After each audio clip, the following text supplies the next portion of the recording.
Hola, ¿qué tal? Muy buenas. Bienvenidos a media hora más de Agile Ice Coffee, el espacio donde hablamos de agilidad y derivados, aquí con mi amigo Jorge Muria, hoy desde Alicante, desde ningún sitio raro en su fondo. ¿Qué tal? ¿Cómo estás, Jorge? Muy bien. De momento tengo un fondo así un poco inocuo en Saboro, pero posiblemente algo aparezca durante el capítulo. Ya Hombre, no, veremos. yo conozco la oficina en la que estás y tan insípida no es, ¿eh? No, tenía su salsita. El que os habla desde Barcelona, Fernando Sánchez, en otro capítulo más, en el que además querría empezar pidiéndonos disculpas porque nosotros tomamos una decisión estratégica hace tiempo, cuando empezamos este podcast, que era que no pasaría por encima de nuestra vida personal, nuestras necesidades, nuestro descanso. Y ha sido justo por eso que por un lado fallamos la semana pasada y hoy vamos con un día de retraso. Pero es una decisión estratégica que tomamos.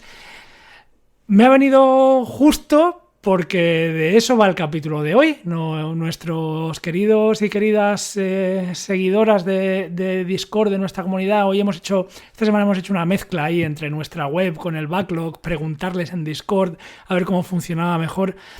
Nos han llevado es a hablar de eso, a hablar de agilidad y estrategia y cómo la agilidad puede tener que ver con las decisiones estratégicas.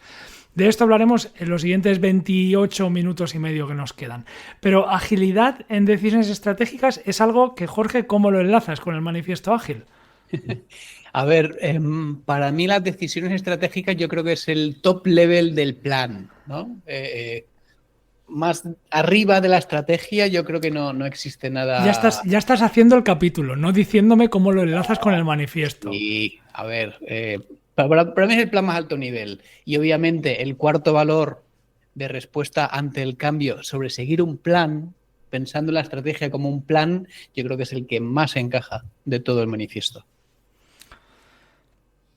De mucho de eso creo que hablaremos en el capítulo de hoy. Yo lo que sí que te voy a contradecir en el minuto 2 y medio Ujú, es que justamente esa visión de que la estrategia es un plan ujú. es la que nos hace que sea lo menos ágil posible. O sea, para mí la estrategia es una dirección, es cuál es nuestra decisión consciente que la organización elige para lograr nuestros objetivos a medio o largo plazo. Definimos qué queremos conseguir y por qué lo queremos conseguir. Eso para mí dista un montón de un plan, porque ahí las preguntas que nos podemos hacer es, oye, ¿en qué mercado competimos? ¿Qué problema es el que resolvemos nosotros aquí? ¿Cuáles son las posiciones que queremos ganar en el mercado? ¿Cuáles son nuestras prioridades más críticas? Pero en ningún momento para mí una estrategia debería ser un plan. En ningún momento para mí una estrategia debería ser un conjunto de actividades, por así decirlo. A ver, pensando, claro, yo sí que pienso en plan desde el momento que estamos alineando. Es decir, no hace falta que lleguemos ni a fecha, ni a objetivos concretos, ni KPIs, pero desde el momento que estamos alineando una empresa con un objetivo muy de alto nivel, para mí es también una manera de planificar.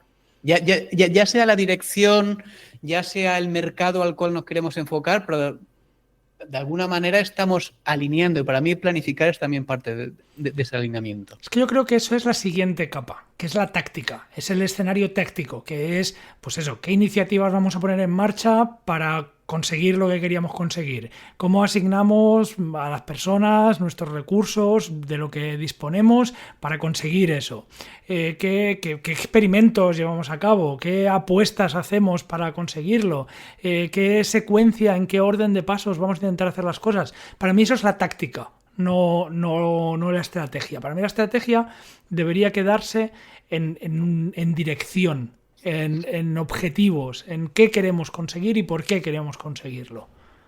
Ujú. Ok, pero igualmente, y ahí sí que estarás de acuerdo, para que una estrategia sea ágil, eh, obviamente el marco sí que tiene que ser lo más amplio posible. Como tú Totalmente. dices, no bajar, no bajar a cosas concretas que ya estás como dando opciones, pasos y objetivos concretos que quizá no tienen que ver con la estrategia o tienen una visión sesgada de la estrategia, sino una visión y compartir esa visión. Henry Mintzberg, que es un autor del que no vamos a recomendar libro al final, pero que es un gran autor canadiense, si no recuerdo mal, del mundo de lo empresarial, del mundo corporativo, decía que hay dos estrategias. Uh-huh. Está la estrategia deliberada, que es lo que la dirección quiere que pase, ¿no? Vamos a ir para allá. Y la estrategia emergente, que es lo que de verdad pasa cuando la organización aprende del entorno, coge la estrategia, añade la táctica, empieza a operar y ejecuta las acciones. Y esa ejecución, pues es la realidad, ¿no? Y la realidad nos mueve. Entonces, lo que Mintzberg mostraba es que las estrategias más efectivas, y creo que aquí es donde enlaza la agilidad muy bien, es la que combina ambas. La dirección clara, pues, oye, aquí vamos para allá. Nuestra empresa se dedica a la tornillería. Y vamos para allá.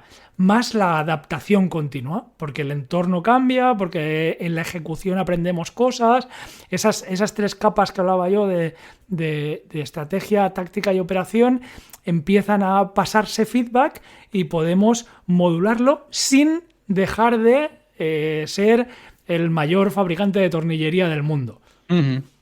Sí, totalmente. A ver, obviamente nosotros vivimos mucho en el mundo digital, ¿no? En las empresas digitales con más o menos porcentaje de cosas analógicas, ¿no? Y obviamente ni puedes estar en el lado 100% emergente, lo cual sería un caso asalto de mata, ¿no? Únicamente estamos reaccionando a lo que está ocurriendo y la pura reacción está mal. Uh-huh. Y sin embargo, si nos vamos por el otro lado, el lado puramente deliberado, la mayoría de los casos estás llevando la empresa a un camino que puede acabar o con suerte en un bloqueo y con mala suerte pues en la propia caída, ¿no? de la empresa. Efectivamente, ese movimiento entre uno y otro y encontrar el punto dulce, yo creo que es lo indicado, pero a la vez es lo más complejo. Hombre, ahí tenemos grandes empresas que igual no fueron tan ágiles en su estrategia, que no observaron tanto las cosas emergentes y se quedaron solo en a dónde iban, ¿no? Me viene a la cabeza, pues eso, que si Kodak, lo que todos sabemos, que si Kodak, que si Nokia, que si Research in Motion, los de la BlackBerry, ¿vale? Que tenían una estrategia tan... espérate que voy a volver a mis notas porque ahora se me ha ido la cabeza, tan deliberada, tan decidida, tan poco emergente que bueno, pues el resto es historia, ¿no? Había muy poco espacio para la hipótesis. Esto es así. Somos una empresa de película química y ahí seguiremos haciendo película química. Nosotros hacemos los mejores móviles del mundo y esto, el iPhone, ni idea, ¿no? Lo mismo con lo que le pasó a Research in Motion, ¿no? No hay espacio para otro player en los terminales corporativos. Nosotros con nuestra pantallica pequeña y nuestro teclado lo petamos. Nadie va a querer otra cosa. Claro, y no permite pivotar esa estrategia. Claro, ¿y de dónde nace esta estrategia pivotante, ¿no? Que podríamos decir para tener un concepto así intermedio, ¿no? Porque normalmente la estrategia viene del comité de dirección, uh-huh, que tras X reuniones pues establecen esa estrategia, llámese documento, llámese memo, que distribuyen a toda la empresa. Sin embargo, si se quiere ser más del lado más emergente, yo creo que eso ya no vale, ¿no? El que el comité se cierre, intente hacer algo muy pensado, muy... no quiero decir deliberado, pero sí, ¿no? Muy racionalizado cuando sabes que no va a valer en 3 meses. Yo creo que incluso el modo de generar estrategia y quién la genera tiene que ser distinto. Ya no vale la misma estructura. Yo creo que puede que la estructura valga, pero los ciclos de feedback y la toma de decisiones tienen que moverse. Es decir, quizá lo primero en mi ejemplo que estaba mal era que decía que íbamos a ser la empresa de tornillería top. Igual lo primero que tendríamos que cambiar es que nosotros no nos dedicamos a hacer tornillos. Nosotros dedicamos a que tus piezas nunca se separen. ¿Vale? Y entonces eso de repente, esa estrategia, que es muy, muy, muy similar, abre bastante nuestra capacidad de maniobra. Ya no digo hago tornillos, digo nosotros hacemos que tus piezas nunca se separen. ¿Vale? Entonces, si soy capaz de embeber ese mensaje de nuestros clientes, sus piezas nunca se separan, y eso lo voy haciendo pasar a través de las capas de la organización, y permito que quienes están justamente ahí con un cliente, sujetando dos piezas entre ellas, digan, oye, pues me estoy dando cuenta de que igual el tornillo no es la mejor opción, que si añadiéramos a nuestro mercado los remaches, hostias, seríamos más rápidos, más efectivos, más baratos y seguiríamos cumpliendo una estrategia de ser la empresa que hace que tus piezas no se separan. Sí. Un ejemplo precisamente de eso muy cercano y español es el de Freepik, ¿no? Que es empresa de Málaga que ha sido siempre como un referente de quiero buscar una foto para mi PowerPoint o para lo que sea. Me voy a Freepik y la descargo. Era un catálogo de royalty free, libres de derechos, fotos libres de derechos. Aquí cambiaron, claro. ¿Qué es lo que proveen, ¿no? El ejemplo tú que dices, no somos fábrica de tornillos, somos lo que hacemos que las piezas no se separen, ¿ok? Nosotros no vendemos fotos prehechas, queremos material que la gente pueda usar. Y aquí incluso, fíjate el cambio, que todos los proveedores que tenían artistas fotográficos, que tenían como proveedores para ellos, pasaron a ser clientes. Porque usaban el servicio de Freepik, que ahora usa muchísima IA, para generar vídeos, para generar imágenes. Entonces, aquí ha habido un cambio de estrategia a bien, ¿no? Les ha funcionado súper bien porque han sido capaces de identificar dónde aportan valor y reconstruirse ellos mismos.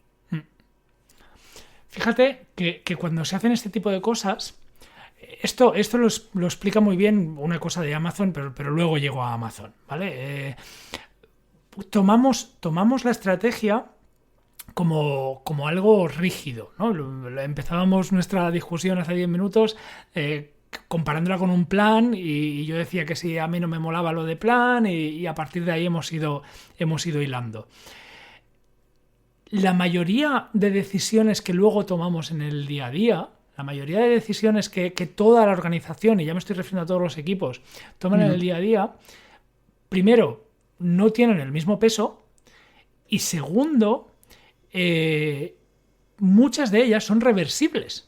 No son el fin del mundo. No, si algo no funciona, se puede volver atrás, ¿sabes? Es decir, cuando una de nuestras personas dice, igual tendríamos que probar aquí unos remaches, podemos probar unos remaches sin cerrar las plantas de fabricación de tornillos, ¿vale?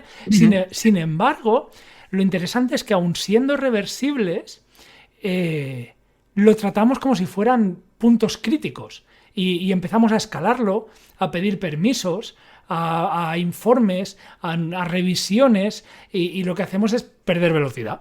De repente, ese cliente que decía, pues igual con remaches lo solucionábamos, lo perdemos porque y los tornillos, ¿quién pensará en los tornillos? ¿No? Y lo perdemos velocidad porque pensamos que una decisión que es reversible es crítica, es no reversible, ¿no? Y Amazon parece ser que tenía un modelo de pensamiento que le llamaban el one-way door y el two-way door, o sea, puerta que solo se atraviesa hacia un lado o puerta que se atraviesa hacia los dos lados, para explicar de forma muy sencilla que la mayoría de decisiones son two-way doors. O sea, es una decisión, yo paso para allá, pruebo con remaches, oye, pues no, esto de los remaches aquí no hay mucho futuro, y vuelvo para atrás y sigo con los tornillos, y no pasa nada. Entonces, creo que parte de la agilidad en las decisiones estratégicas también viene de saber identificar si ese tipo de decisiones son críticas o no son críticas, son decisiones que son two-way doors, que son reversibles o no son reversibles. Y las no críticas y reversibles, dejarlas que sucedan lo más dentro de la organización, dejar que nuestra gente, que las personas que están trabajando tomen ese tipo de decisiones, porque ahí es donde podemos acelerar y conseguir un movimiento constante de la estrategia. Claro. Y la cultura tiene muchísimo que ver, ¿no? En lo que estás diciendo. Creo que es Peter Drucker, ¿no? El que dijo la famosa frase de la cultura se come la estrategia para desayunar. Y está discutido si realmente lo dijo así, no lo dijo, si estamos tergiversando las palabras, pero igualmente mola. Es una frase que El, mola un el- montón. el caso, claro, si tu estrategia deja de ser una estrategia de X años formada por un comité, formada por puesto en el tablón y subido ante notario, si en lugar de eso tienes una estrategia pivotante, la cultura es más importante aún. Porque no solo es que se comería la estrategia para desayunar, se la comería de aperitivo. La cultura debe ser capaz de estar alineada a esa estrategia o conjunto de estrategias. Porque a la que haya algo que choque, no va a ser la empresa capaz de reaccionar ante este cambio. Y esto que dices me lleva a lo que para mí es una tercera pata de mi pensamiento. La primera empezaba con Mintzberg y la diferencia entre estrategia emergente y estrategia deliberada y el hecho de que por mucho que nosotros digamos es que es para allá, luego la realidad te va a ir modificando un poco camino.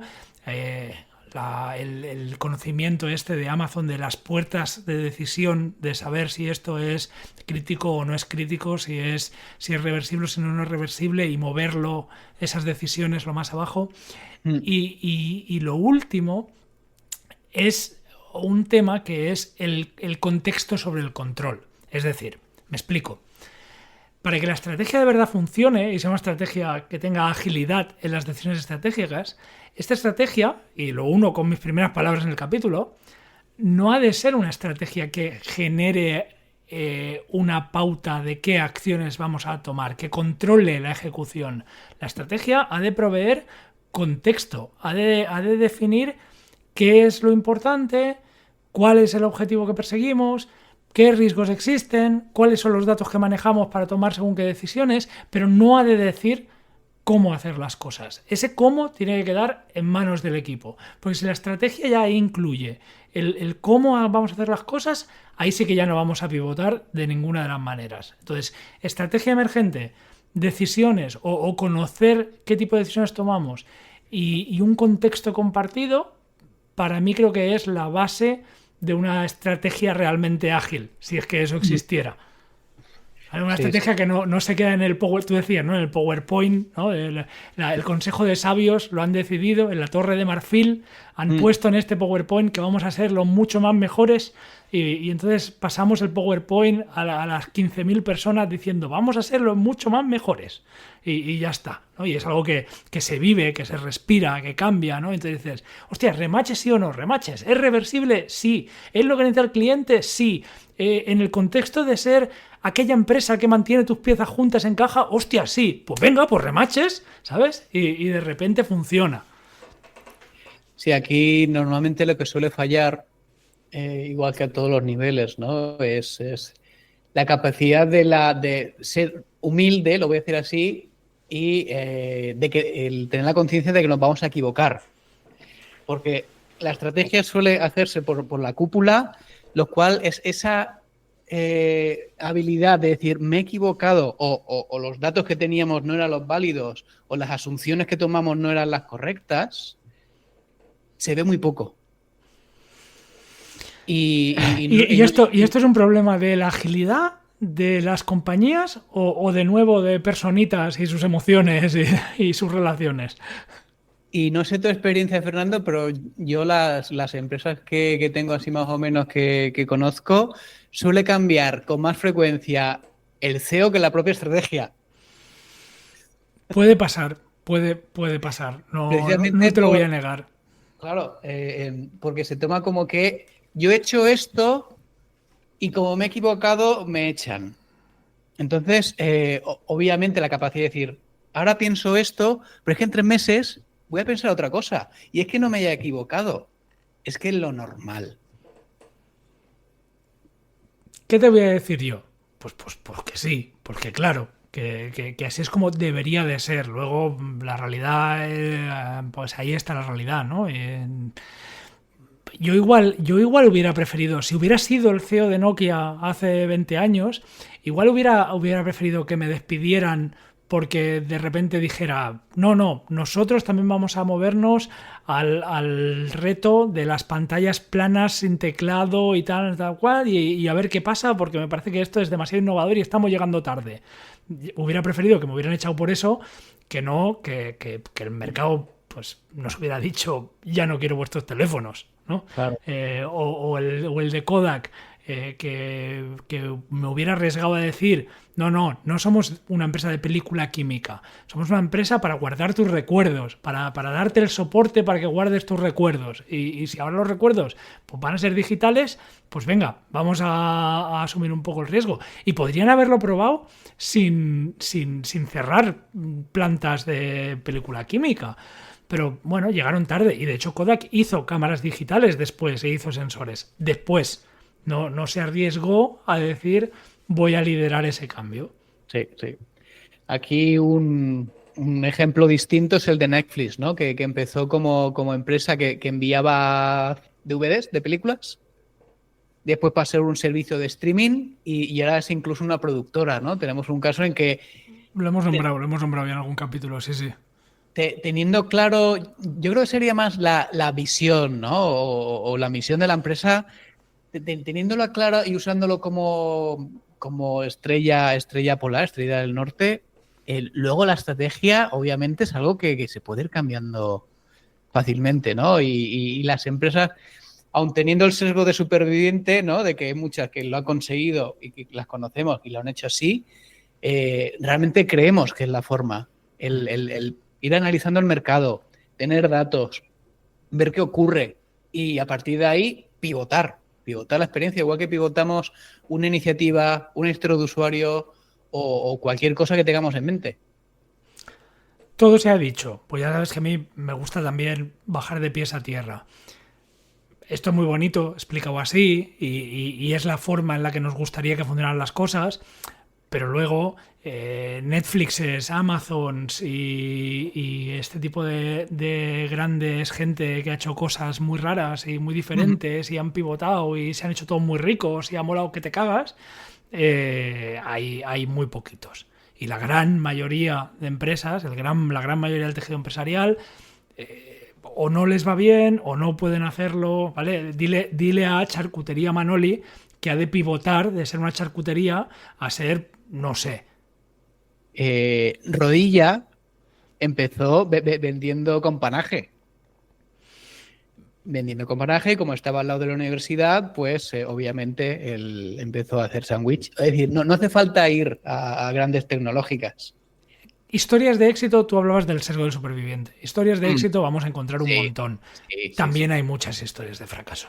Vamos a ser sinceros, hay muchas cosas que por mucho que digamos que me he sacado de la manga el triunvirato de las estrategias emergentes, las puertas de decisión y el contexto compartido, por mucho que digamos esto, que mola mucho y que realmente nos lo creemos, realmente nos creemos que es una manera de hacerlo mucho mejor. Hay veces que no pasa. Y hay veces que en empresas, por ejemplo, públicas, empresas participadas en bolsa, hacer una apuesta de decir, no, ya tornillos no, ahora vamos a probar con remaches. El mercado te dice, uy, remaches, yo no me fío mucho de esto, y entonces de repente tu acción cae y hay que tener las gónadas muy fuertes y muy bien puestas para decir, no, apuesta de remaches. Hay riesgo, siempre hay riesgo. En todas las apuestas hay riesgo. Sí, y el no cambiar la estrategia también tiene su riesgo, obviamente. Totalmente. Y en este caso, no tomar decisiones o no hacer es una decisión en sí misma. Así Totalmente. es. Nos quedan los últimos 5 minutillos del capítulo, 5 minutillos y medio. ¿Hay alguna cosa que tuvieras ahí en tus notas o demás que nos hayamos dejado? Pues nada de importante, ¿no? Yo espero que hayamos transmitido lo importante que es esto de adaptar la estrategia, que no es un oxímoron. la estrategia debe ser pivotante, obviamente no tan rápido como un sprint, ¿no? De 2 semanas, pero sí algo que hay que estar atento, mirar el mercado y adaptarse. Es que para mí no hay otra, ¿no? Y el mundo, sobre todo con ya temas de IA, etcétera, etcétera, va muchísimo más rápido que hace 5 años. Tú decías la famosa frase que no sabemos cuánto de real es hoy en día de Drucker, de la estrategia y el desayuno. Yo diría que una estrategia, hoy en día, una estrategia no ágil se romperá al primer contacto con la realidad. O sea, ya ni el desayuno. Al primer contacto con la realidad se romperá, ¿no? Entonces, tiene que tener capacidad de cintura, tiene que tener cintura esa estrategia. Sí. Hemos conseguido pasarnos el capítulo sin hablar de KPIs, OKRs y cosas así, para como herramientas de... Me encanta. Tenía que decirlo, porque ha sido una alegría. Sí, no, y a la vez, pues eso. Ahí están para usarse. Y son herramientas geniales para alinear y para saber cómo vamos y para eso tenemos un capítulo de OKRs, ¿verdad? Y hemos hablado también de KPIs muchas veces. Hay un montón de cosas sobre medidas que tenéis por ahí. Para la recomendación final, pues estábamos pensando en qué libros poner a la pila. El Measure What Matters de John Doerr, que habla de OKRs, pues ya lo pusimos en su día en la pila. Y al final el que hemos decidido poner en la pila, que tampoco lo hemos leído, pero que tiene mogollón de buenas reseñas y que seguramente es algo que tendríamos que leer, es el Good Strategy, Bad Strategy de Richard Rummelt. Está en Amazon por 9 eurillos en tapa blanda. Es un libro del 2017 y tiene 5.000 reseñas con un 4,5. Por lo tanto, vamos a pensar que hay buena chicha ahí, ¿no? Porque, dice la reseña que para el autor el corazón de una buena estrategia está en el insight que tienes en cada situación, en la respuesta que le das cuando estás lanzando un nuevo producto, cuando estás luchando por lo siguiente o cuando estás poniendo a un hombre en la luna, ¿no? Son esos insights que vas recibiendo y que se dedica en el libro a dibujar buenas y malas de todas las épocas, ¿no? Y, sí. Un libro más para la pila. Sí, obviamente las estrategias no se hacen desde un búnker, ¿no? Sino se hace del sitio en el que se tiene visión. Tampoco hemos hablado de Lean, tampoco hemos hablado de Gemba, tampoco hemos hablado de todo eso, pero vaya, está muy relacionado. Sí. Es lo que permite, ¿no? Que la información fluya. Porque otra cosa que hace falta es que la información de lo que ocurre en las líneas del trabajo, que son los que tienen contacto real con clientes, con lo que se está haciendo, fluyan para arriba. Si ese bubble up de información no funciona, igualmente la estrategia creo que va a ir a sitios que no van a llevar a ningún lugar bueno. Jorge, quiero utilizar el último minuto y medio de capítulo para una cosa quizá un pelín más personal. Decía al principio del capítulo que fallamos la semana pasada y volvimos a fallar ayer por nuestras personales y porque nuestra estrategia era que esto no pasaba por encima de nuestras vidas y por encima de nuestro descanso.